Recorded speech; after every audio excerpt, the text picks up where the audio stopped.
आपण आता recipe video बनवणार आहेत। 2 बीटरूट घेतलेले आहेत, ते असे स्वच्छ धुवून घेतलेले आहेत। वरनं सालं काढून असे सोलून घ्यायला पाहिजे। तसं असे सालं काढून घेऊया पहिल्यांदा।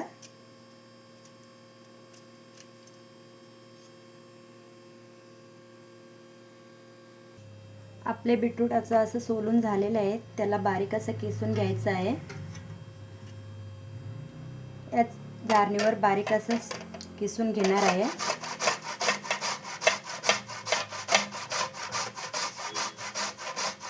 हे बघा बारीक सुद्धा छानपैकी पडतंय।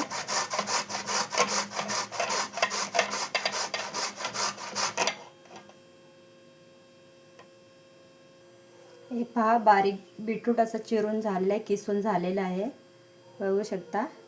जास्त पण बारीक नाही, थोडं मीडियम आहे, लांब लांब अशा प्रकारे चिरून झालेलं आहे।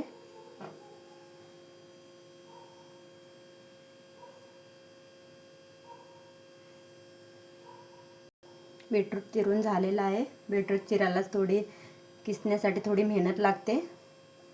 बघा असं चिरून झालेलं आहे किसून।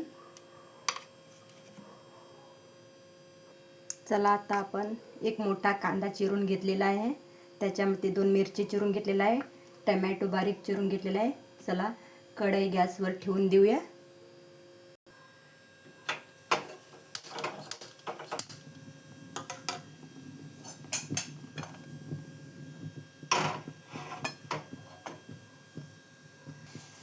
चला कढईमध्ये थोडं तेल टाकून देऊया।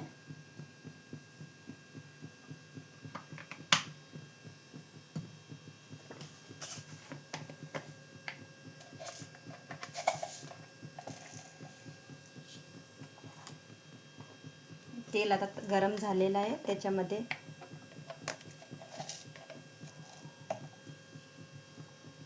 थोडंसं मोहरी टाकूया,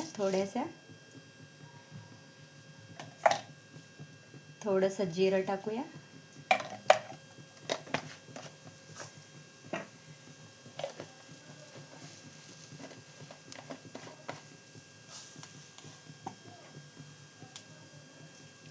त्याच्यामध्ये आपण आता बारीक कांदा चिरून घेतलेला एक मोठासा घेतलेला होता आणि 2 मिरच्या घेतलेल्या होत्या, ते त्याच्यामध्ये टाकूया।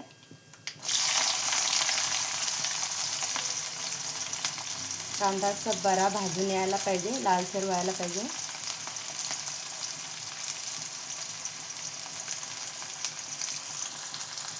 त्याच्यामध्ये थोडासा कढीपत्ता घालूया, मी फ्रेश कढीपत्ता घेतलेला आहे।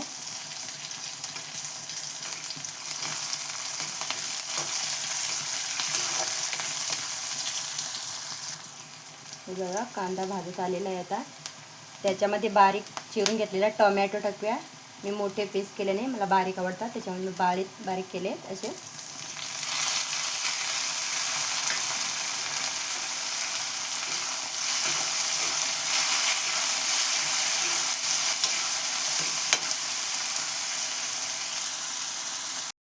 त्याच्यामध्ये थोडासा आला लसणाचा पेस्ट टाकूया।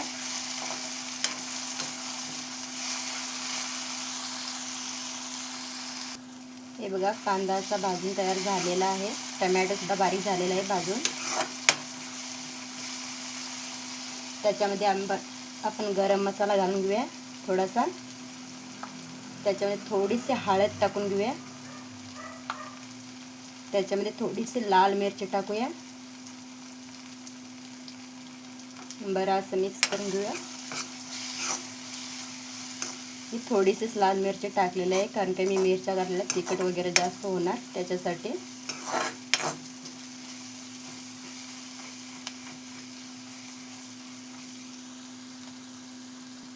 आता कांदा भाजून असा फ्राय झालेला आहे, त्याच्यामध्ये आम्ही आता बीटरूट बारीक चिरून घेतलेले ते घालूया।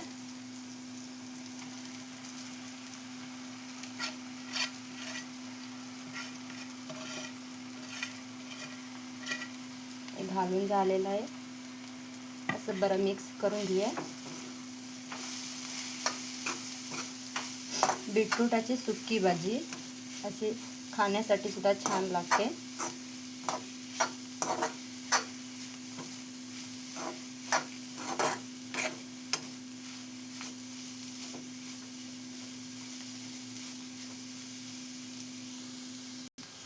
असं बरं मिक्स झालेलं आहे.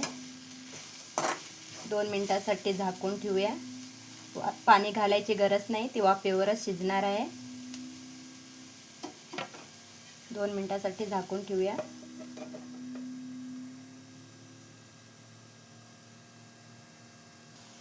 त्याच्यामध्ये आम्ही थोडंसं चवीनुसार मीठ घालून घेऊया.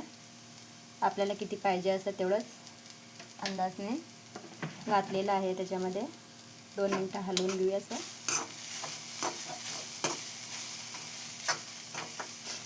त्याच्यामध्ये तुम्ही शेंगदाणे सुद्धा मिक्स करू शकता, भाजून घेतलेले असं बारीक कुटून त्याच्यामध्ये मिक्स करू शकता. ते सुद्धा घातल्यावर छान लागतं. हे बघा झालेले आहे अशी.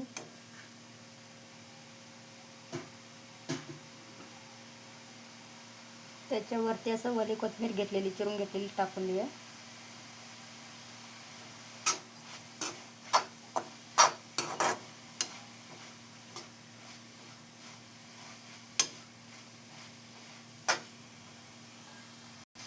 ही बघा बीटरूटची सुकी भाजी अशी.